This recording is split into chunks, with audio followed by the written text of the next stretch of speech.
The lineup for the US Grand Prix West at Long Beach in California, just south of Los Angeles. And with the winter-long bitter feuding between motor racing's governing body and the car constructors over, it's the first World Championship event of the year.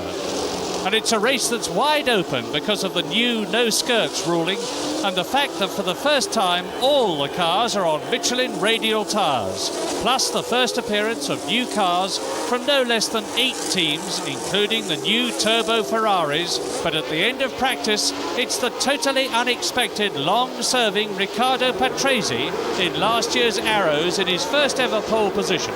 Then a surprise to no one. The 2 new Williams cars of world champion Alan Jones just ahead of his teammate, South African Grand Prix winner Carlos Reutemann.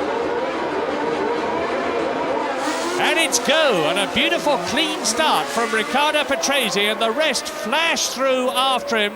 And it's Patrese leading Reutemann in the Williams car, with Alan Jones in 3rd position and Gilles Villeneuve in the Ferrari. And it's Villeneuve on the right, and he's taken the lead at Queen's Hairpin, but brakes locked up and he's gone off, and the rest go through, and that's Prost in the Renault.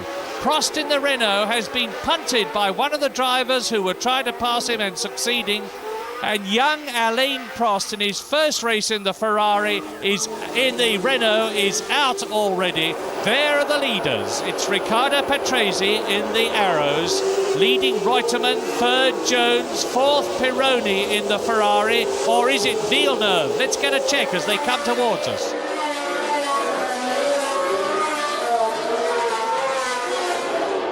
And now Patrese has got things exactly as he wants them to be as he goes round the right-hander at Le Gazemais with the Queen Mary in the background and goes on to the fastest part of the course.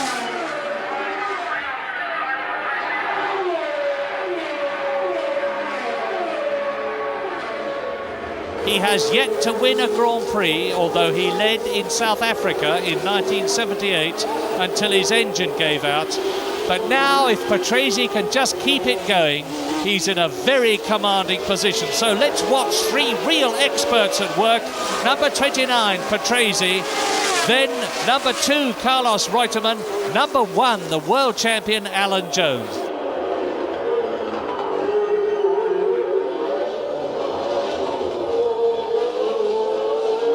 There is one of the Renaults, and it's René Arnoux. Don't forget that Alain Prost went off at Queen's Hairpin on the first lap and is out of the race. And look at this. There is Pironi in 4th position.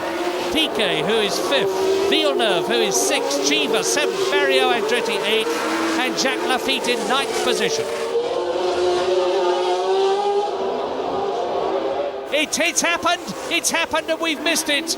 Piquet has gone up ahead of Pironi. So now Nelson Piquet in the white and blue Brabham is on his way. Already he's pulled out a gap. Look at it from Pironi. And Cheever, where's Villeneuve? Villeneuve is missing. Gilles Villeneuve is out of contention, and Eddie Cheever has moved up a place as Pironi comes down to Queens. The blue car, the Tyrrell, the unsponsored Tyrrell, has moved up a place, and Eddie Cheever is now well up amongst the leaders. And now Reutemann's going to challenge again. Watch! He's going to pass him, he's going to take Patrese. No, but Patrese's got the inside line and he holds the lead.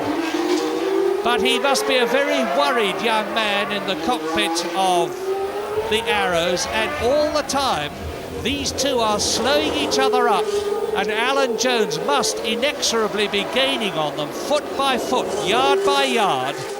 And this is where surely, I keep saying it, but this surely, and it is! Carlos Reutemann started his challenge earlier, and we have a new race leader of the American Grand Prix on lap 26 out of 80 and a half. And as if that wasn't enough, Alan Jones is now closing right up on Riccardo Patrese in the orange car, who is now in 2nd place.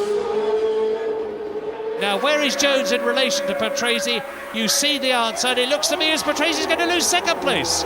Jones comes out of his slipstream, takes the inside line at Queen's Hairpin, And as we have seen so many times in the recent past, the brilliant Williams team is again in the situation of having both first and second places.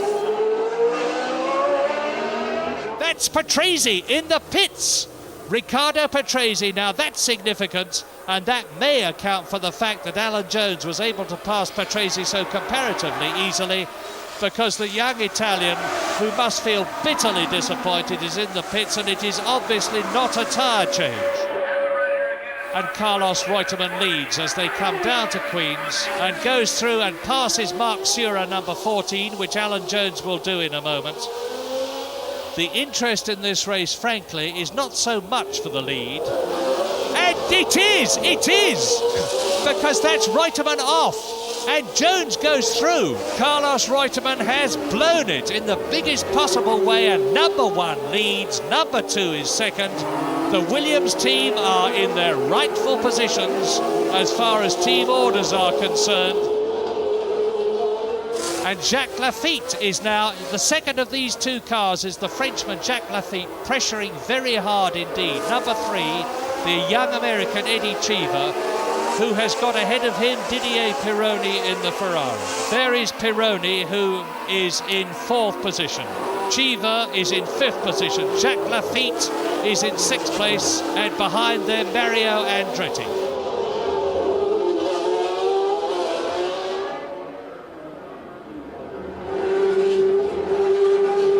And look at that! That was Laffite. He's overdone it.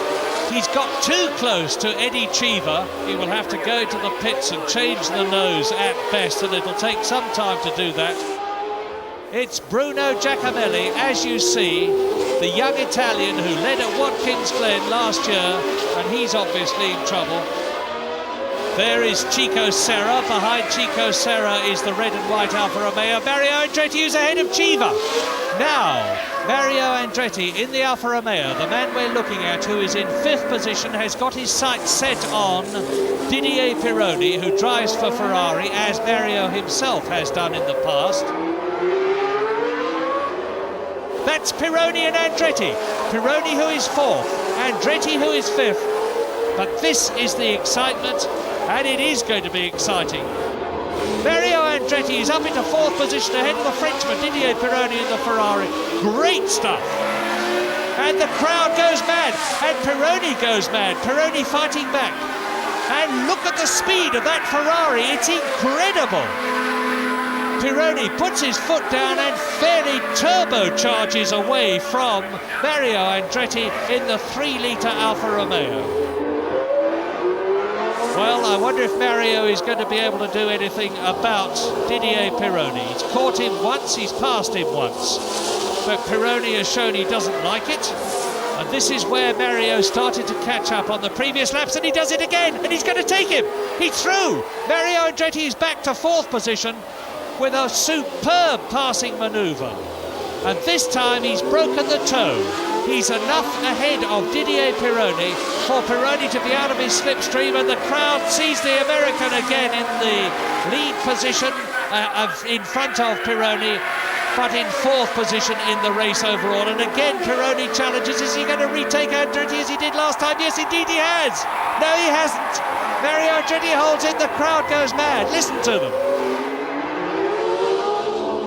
And it would seem to me that now Mario Andretti has got it, because Cheever is closing up on Pironi now. Cheever's done it. Eddie Cheever has moved up into 5th position, and I suspect that the Frenchman Didier Pironi must be in trouble.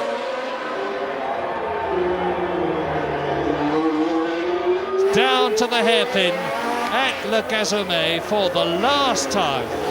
A magnificent race he has driven. In the early stages, he just stayed back in 3rd place and watched things up front going on. Then he closed up on and took Patrese. Then he got past Carlos Reutemann when Reutemann made a mistake and Jones did not. Alan now into the last section of the course to take the checkered flag and win the US Grand Prix West of 1981. So, Alan Jones has won, Reutemann second, Nelson Piquet the Brabham in third place. Mario Andretti a magnificent fourth place. Eddie Cheever an equally magnificent fifth. And Patrick Tambay in his first race in the Theodore in sixth position. And the next World Championship event is at Brazil on March the 29th.